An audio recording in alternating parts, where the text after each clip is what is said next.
Nathan Croft stood at the kitchen window of the house he had built. Not the company, not the portfolio, the house itself. The one in Canada where the maple out front had been a sapling when he poured the foundation, and looked at the yard without seeing it. On the table behind him, 4 white envelopes, 3 for his sons. One he had already opened and read again that morning, though he had written it himself 6 weeks ago, on a night when he finally stopped pretending the question could wait any longer. The envelopes held $40 each. Not a test, not a game. The word that kept arriving when he tried to name what this was: a reckoning. His sons were grown.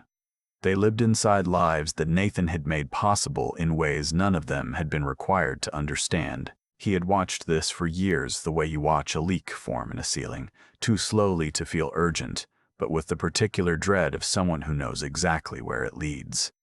He had not told them yet about the diagnosis. He would, just not this week. Nathan had come up out of Sudbury at 22 with a mechanical engineering degree, $800, and the practical education of a childhood spent watching his father manage a failing auto shop with the quiet dignity of a man who refused to be defined by what was breaking around him. His father, Bud, had died when Nathan was 31, still working, hands permanently creased with grease that soap could not reach. Nathan had used the grief the way he used most hard things, as material. By 53, Croft Construction and Civil had contracts across eastern Ontario, a reputation for coming in on time, and a particular way of reading a job site that his site managers described as uncanny. He read terrain the way other people read rooms. He knew before the soil tests came back what the ground was going to tell him. He had learned this from Bud without either of them ever naming the lesson. His wife, Janet, had understood him the way very few people understand another person. Not by decoding him, but by being content to stand beside the parts she couldn't decode and wait. She had died 4 years ago, November, and Nathan had not stopped moving since, because moving was the only way he knew to keep the grief at a manageable distance. His sons were adults by then, the youngest just finishing university. There was no practical reason for Nathan to slow down. There were other reasons. He had not attended to them. He had 3 sons. Declan was 31.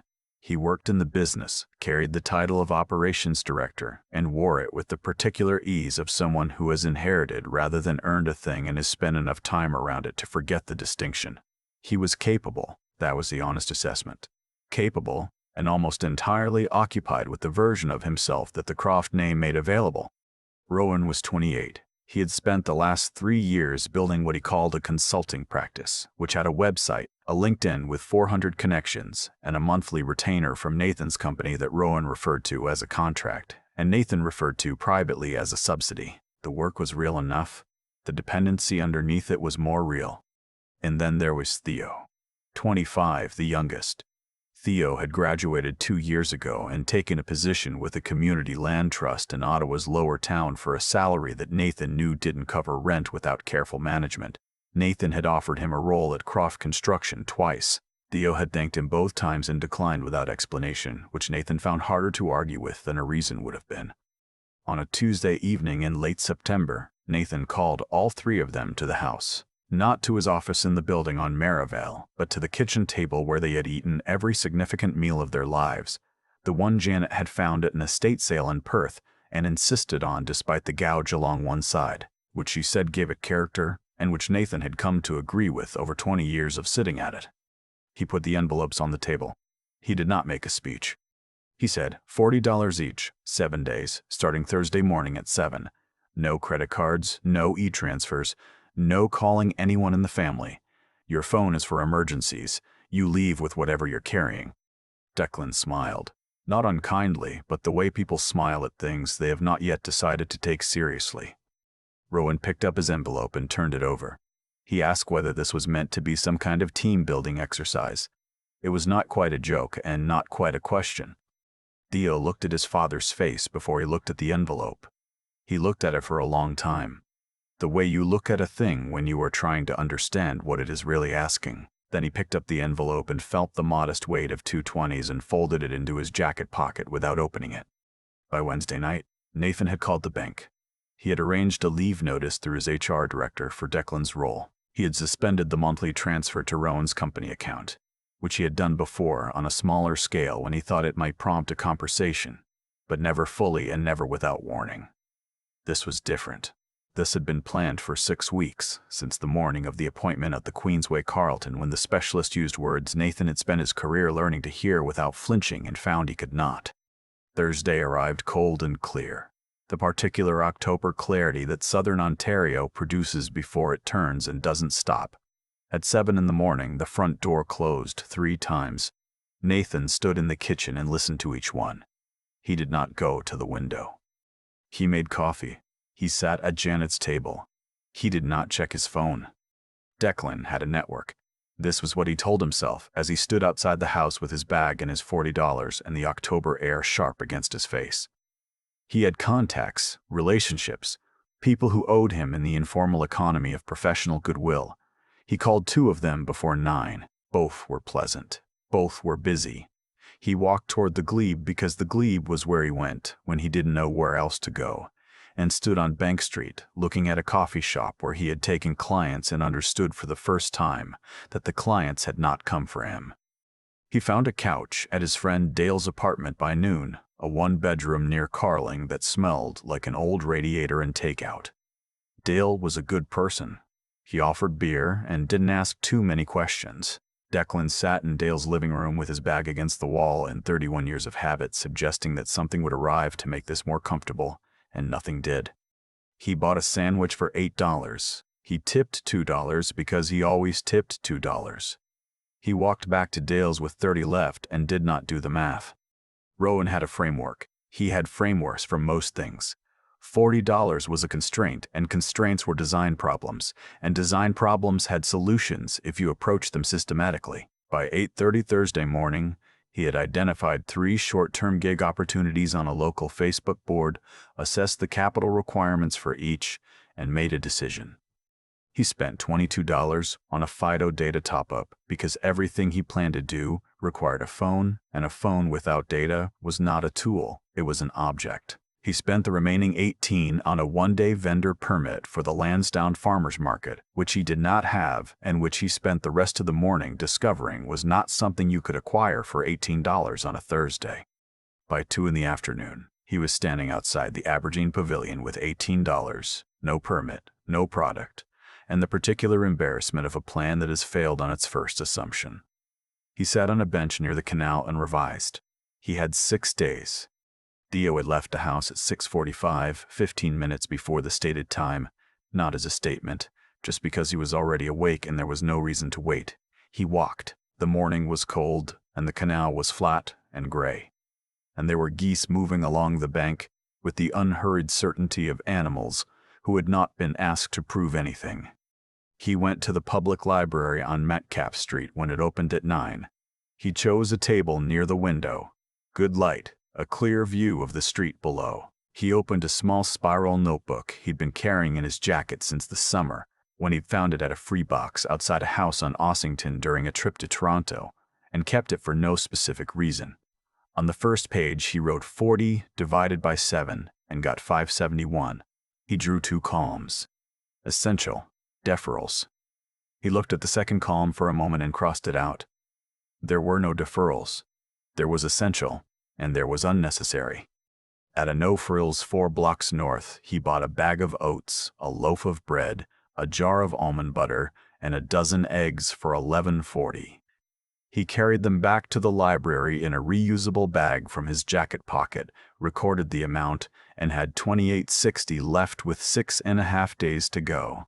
The numbers were workable if he was honest with himself about what workable meant. By Tuesday evening, all 3 of them were in different kinds of trouble, and none of them knew it about the others, because they had not spoken. Each was too occupied with the specific weight of his own situation to think about the weight of his brother's. Declan had spent Monday discovering that his contact list was organized around proximity to his father's company in ways he had never had reason to notice. People returned calls differently when there was nothing behind the call. He had not understood this before, because there had always been something behind the call. The calls had always been received, the meetings always scheduled, the restaurant always available. The infrastructure had been invisible because it had always been present. He had $14. Dale's couch was available until Friday, when Dale's girlfriend was coming from Kingston and the dynamic would shift. Declan lay awake Monday night in Dale's living room, listening to the radiator, and thought about a question he had never needed to ask. What was he, precisely, when the last name wasn't in the room?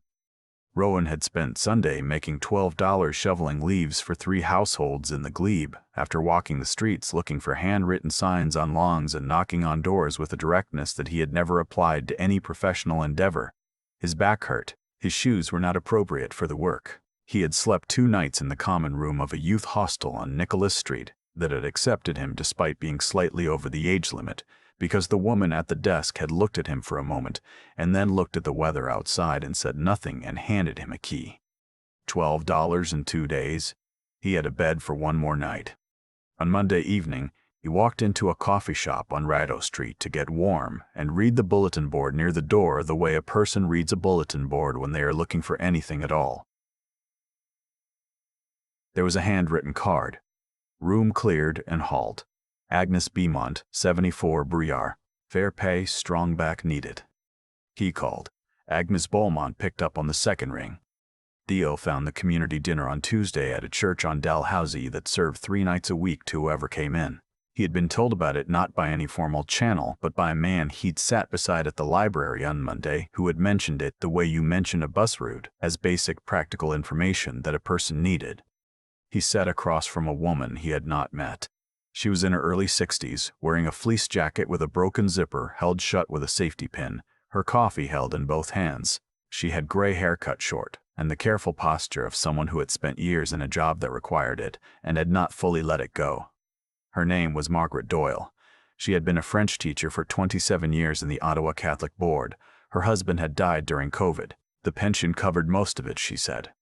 The phrase covered most of it contained a weight she did not pause to explain, and Theo did not press her on. He asked about the teaching. She talked about it the way people talk about something they loved for a long time before it ended. The particular students she remembered were not the exceptional ones, she said. They were the ones who needed to be seen and hadn't been. You can always identify them, she said. They come in looking at the floor, and then one day they look up and you're the only one who notices. And you either take that seriously or you don't. Theo did not fill the ends of her sentences. He listened with the particular quality of attention that most people notice without being able to name. When they finished eating, he wrote 3 words in his notebook. He looked at them for a moment. Then he closed it. Wednesday arrived harder. Declan called Nathan that morning. Voicemail. He called again at noon. Voicemail again. He sat on Dale's couch and held the phone and tried to construct a sentence that would carry the weight of what he was trying to say and couldn't find the beginning of it. He had spent 31 years in a life that oriented itself around him, and now the orientation had stopped, and he was sitting with the disorienting discovery that he did not know which direction was north without it. He left a message the 3rd time. His voice had no performance in it, which was unusual. He said, "Dad, I don't know what you're asking me to find. I don't know where to look." He held the phone after he hung up and noticed that this was the most honest sentence he had said to his father in years, and that it had required 31 years and $40 and 3 days on a friend's couch to get to it. Rowan spent Wednesday at Agnes Beaumont's house on Briere, hauling boxes from a basement that had been accumulating since 1987. Agnes Beaumont was small and specific, and not remotely interested in sympathy. She directed the work from the top of the stairs with the particular authority of a woman who had run a household alone for many years and had developed views about the correct way to do most things. What the work required was not complicated. It required him to be present to it, to lift what needed to be lifted and carry it where Agnes told him to carry it and set it down where she indicated and return for the next thing without needing the process to be more interesting than it was. At 2 in the afternoon, Agnes brought 2 cups of tea to the back step and sat beside him and drank hers while looking at the backyard, the way people look at places they have lived in long enough to stop seeing. She said, "My husband built that shed. He was not a handyman." She paused, but he tried. She drank her tea. At 4 o'clock, she paid him $60 in cash, 2 30s from an envelope in the kitchen drawer, and asked if he could come back Thursday. He said yes. She nodded and went inside. Rowan stood on the sidewalk outside with $60 and the particular tiredness of a body that has done real physical work, which is a different kind of tired than he had previously known.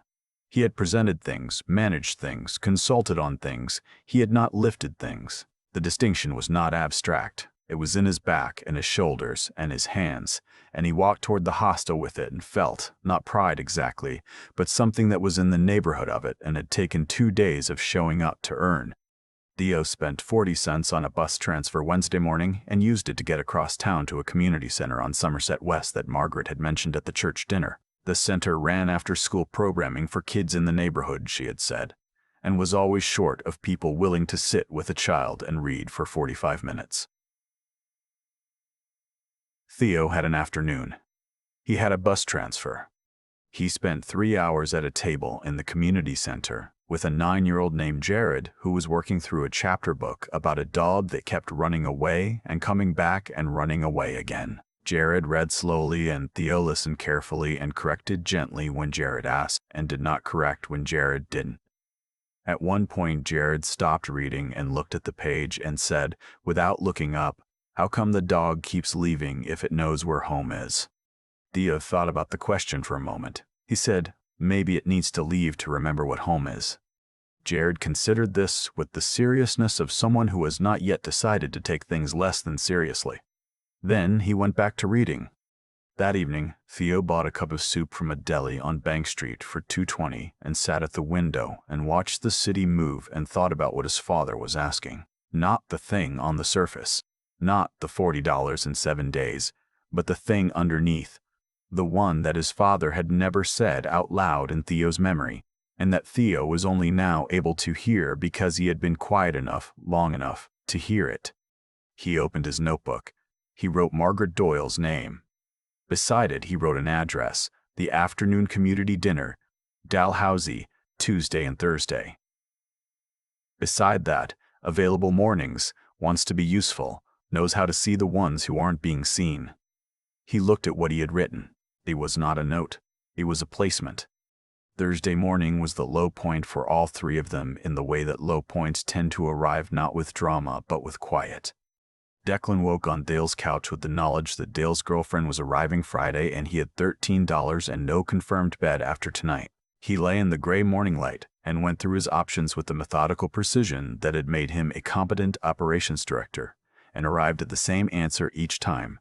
The options all required something he did not have, which was not money and not contacts, but something harder to name. He had been a person to whom things were brought. He did not know how to go toward things. He had never had to learn. He got up, put on his shoes, and walked. He walked for 2 hours without a destination. Down the Reddo River path, along the canal, through the market where he bought a coffee for $2 and sat on the steps of the old post office and drank it. Around him, Ottawa moved at its Thursday morning pace. Couriers and students and people in lanyards heading to the hill. A man collecting bottles near the bins on George Street with the focused efficiency of work that had a clear measure of completion. A woman in scrubs eating a muffin on a bench, eyes closed, face to the weak October sun. Declan watched. He did not take out his phone. He had spent 3 days watching the city from inside his own urgency, and for the first time he watched it without the urgency. Just the city doing what it did, entirely indifferent to him. Near the market, a small hardware store had a handwritten sign in the window. Seasonal help, cash daily, ask inside. Declan looked at the sign for a long time. Then he went in. The man behind the counter was in his 60s with the careful hands of someone who had worked with tools for decades. His name was Frank. He looked at Declan the way experienced people look at a situation they have seen before. Not with judgment, but with the recognition of someone who knows what a person looks like when they have arrived at a thing from an unexpected direction. He asked, "Can you lift 40 pounds? Declan said yes. Frank said, 8 until 4, I'll square you up at end of day. Declan worked for 9 hours. He moved stock, broke down cardboard, helped 2 customers find things in the back of the store, swept the concrete floor at closing. At 4 o'clock, Frank handed him $60 and said, "Tomorrow if you want it." Declan looked at the $60. He said yes. Frank nodded and turned back to his work. Declan walked out into the Thursday afternoon. He was tired in a way that was not unpleasant. His shoulders were sore. He had $60 and a legitimate reason to be somewhere at 8 in the morning. It was the first time in 4 days that he had felt like a person with a next step, and the next step had not come from any of the places he had expected next steps to come from. He got a room at the hostel that night for $25 and lay in the dark and thought about a question he had not known he was avoiding. Who was he when he was not Croft's son and not anyone's director and not the person whose name opened the room? He did not have an answer, but for the first time he noticed that the question was worth sitting with, which was different from having the answer and might be more important. Friday morning, Theo arrived at the community center again. He had not been asked. He came because Margaret had mentioned that Fridays were short-staffed, which was not an invitation but was close enough. He spent the morning running a drop-in table in the main room, helping 3 different people with forms, a housing application, a renewal for a health card that had expired during a period of instability. The person described briefly and without elaboration, a letter contesting a parking fine that had compounded into something that was threatening a man's ability to maintain his vehicle registration which he needed for work. The forms themselves were not complicated. The difficulty was not the forms. The difficulty was that each of them required something from the person filling them out. Attention, documentation, a willingness to believe the process would work. That was harder to summon than it sounded when you were managing too many things at once, and none of them were going well. Theo sat beside each person and worked through it in the order that made sense. Not quickly, not performatively, just steadily, the way you work through something when the work is the point. At noon, the woman who ran the center brought him a sandwich from the kitchen and set it on the table without making it an event, and he ate it while he worked. Margaret Doyle came in at 1:30 for the weekly French conversation group that met on Fridays, which Theo had not known about. She saw him at the table. She walked over. She said, "You came back." He said, "You said Fridays were short." She looked at him for a moment. Then she went to her group. Saturday morning, Nathan opened the gate at the house. He had spent the week doing what he always did when something was out of his hands. He worked. He had driven to a site in Arnprior on Tuesday. He had reviewed contracts. He had called his specialist's office on Thursday to confirm the follow-up and written down the date in the same calendar where he'd written down the day 7 years ago, when Janet's results had come back. He had not allowed himself to think too carefully about the symmetry. Declan came to the front door at 9. He set his bag down in the hall and stood in the kitchen without saying anything for a long time. His jacket had a streak of something gray on one sleeve, concrete dust or cardboard fiber, and he had not brushed it off. Nathan looked at the jacket and did not say anything about it. Declan said, "I worked at a hardware store, 3 days, Frank's, on York Street." Nathan said nothing. Declan said, "I didn't know any of the other ways." It was not an apology. It was also not a performance. Nathan heard the difference. He put on coffee. He said, "Sit down." Rowan came in through the back at 11. He looked like someone who had slept adequately and worked hard and had not resolved anything but had stopped needing to. He set Agnes Beaumont's address on the kitchen table. Beside it, the money he had left, $48, more than he'd started with, which he had managed by spending almost nothing on food because Agnes had fed him lunch both days without announcing it as a kindness. He had accepted this in the spirit it was offered, which was no spirit at all, just lunch. He said, "I want to go back to Agnes. She's got more work, and her daughter lives in Vancouver, and I don't think anyone checks on her."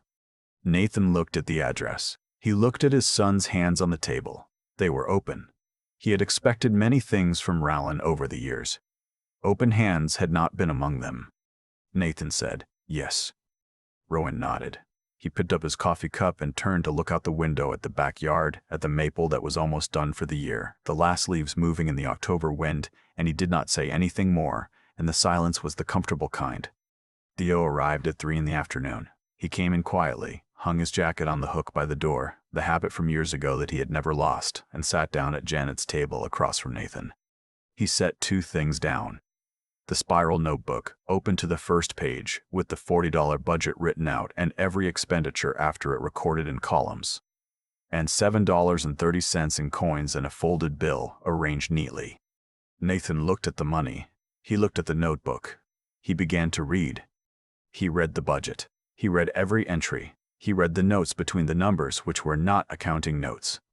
one of them said. She taught for 27 years, and the ones she remembers are the ones who needed to be seen.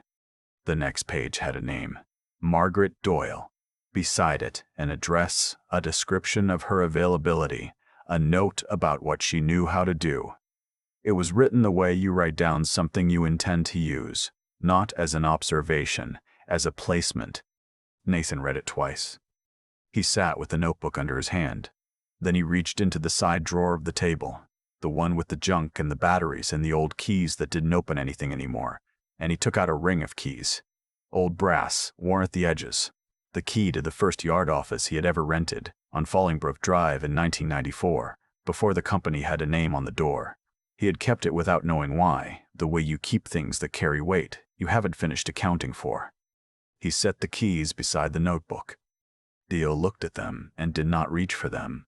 He understood they were not being given yet. They were being placed beside something else to see whether the two things belonged together. They did. On a Tuesday morning in late October, Nathan drove all three of them across town without saying where they were going.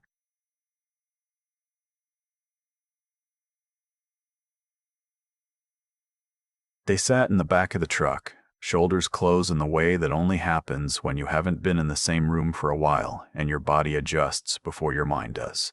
None of them talked. Each was still carrying the week somewhere, still returning to himself from whoever he had been required to be for 7 days. The property was on the corner of Gladstone and a side street Nathan hadn't named yet, a 100-year-old warehouse, red brick with a deteriorating parapet, fenced on 2 sides, a city parking lot on the third.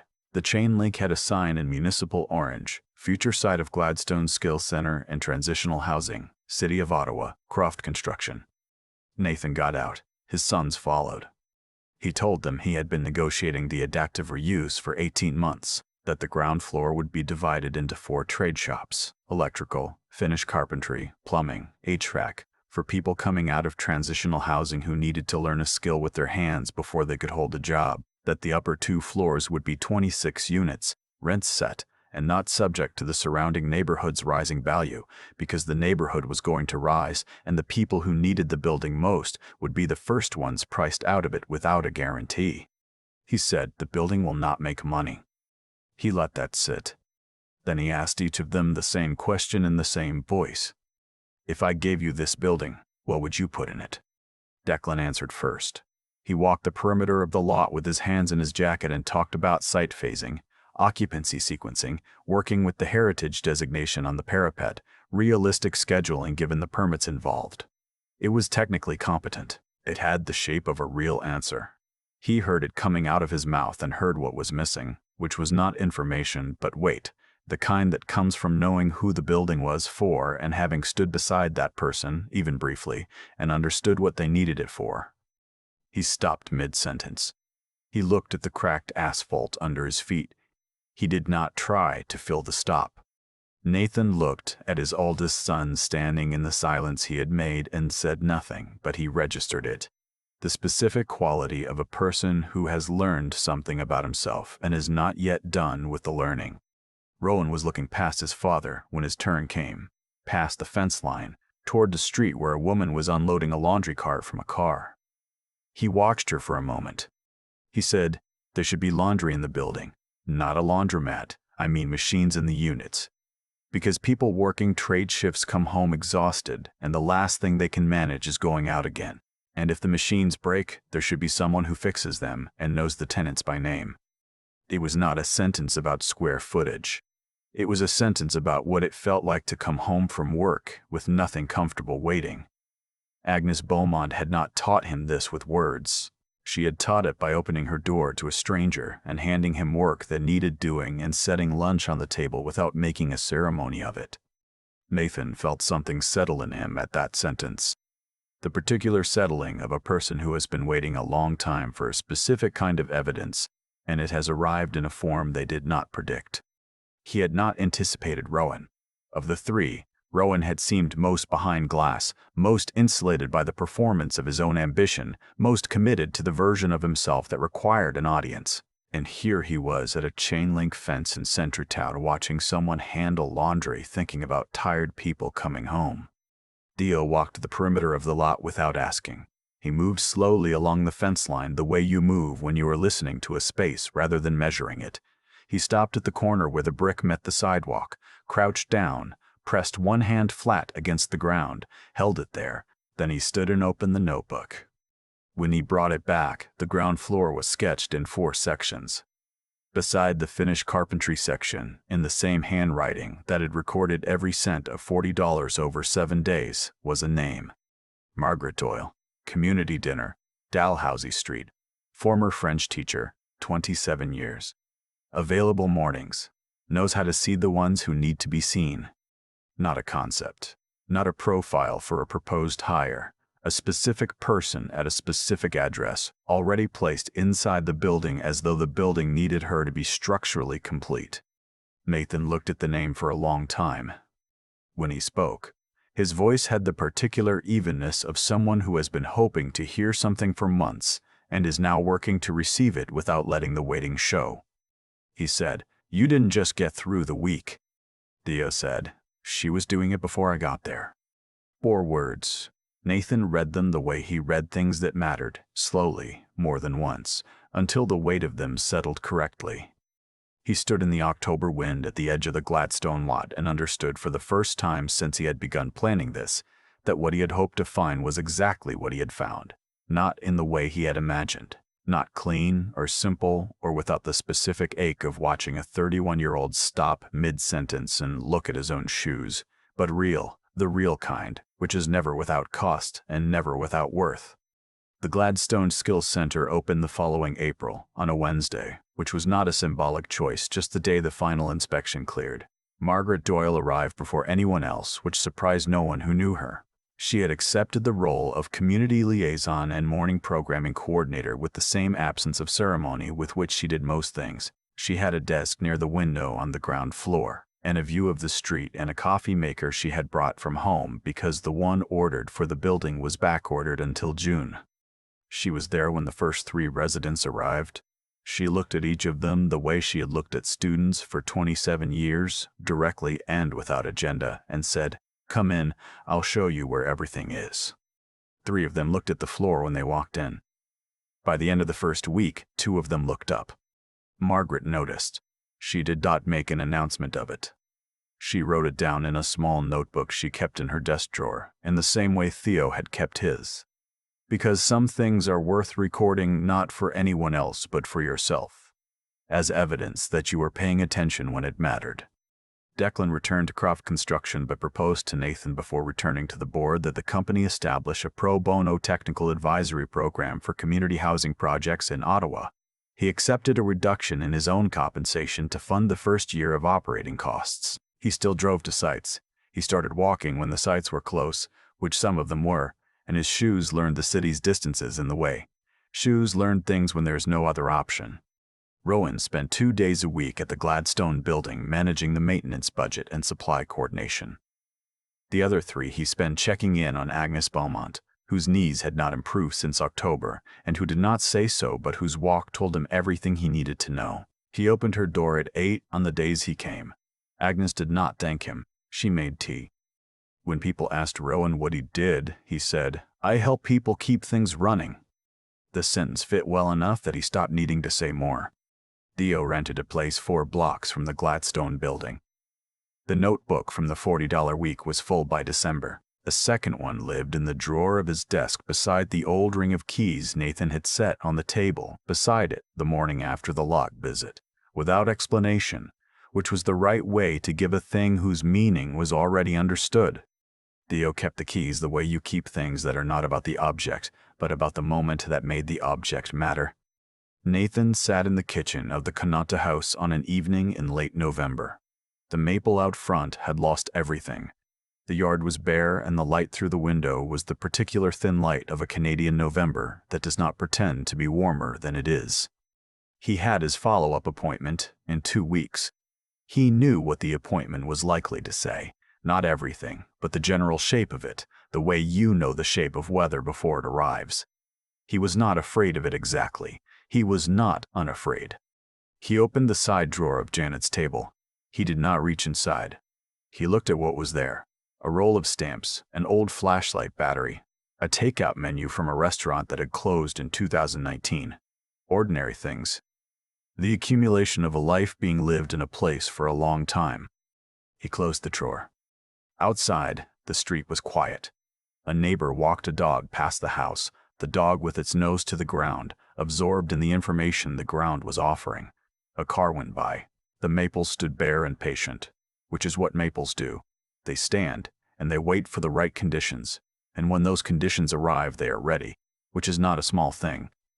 Nathan sat at the table and for the first time in a very long time did not feel the need to be anywhere other than where he was.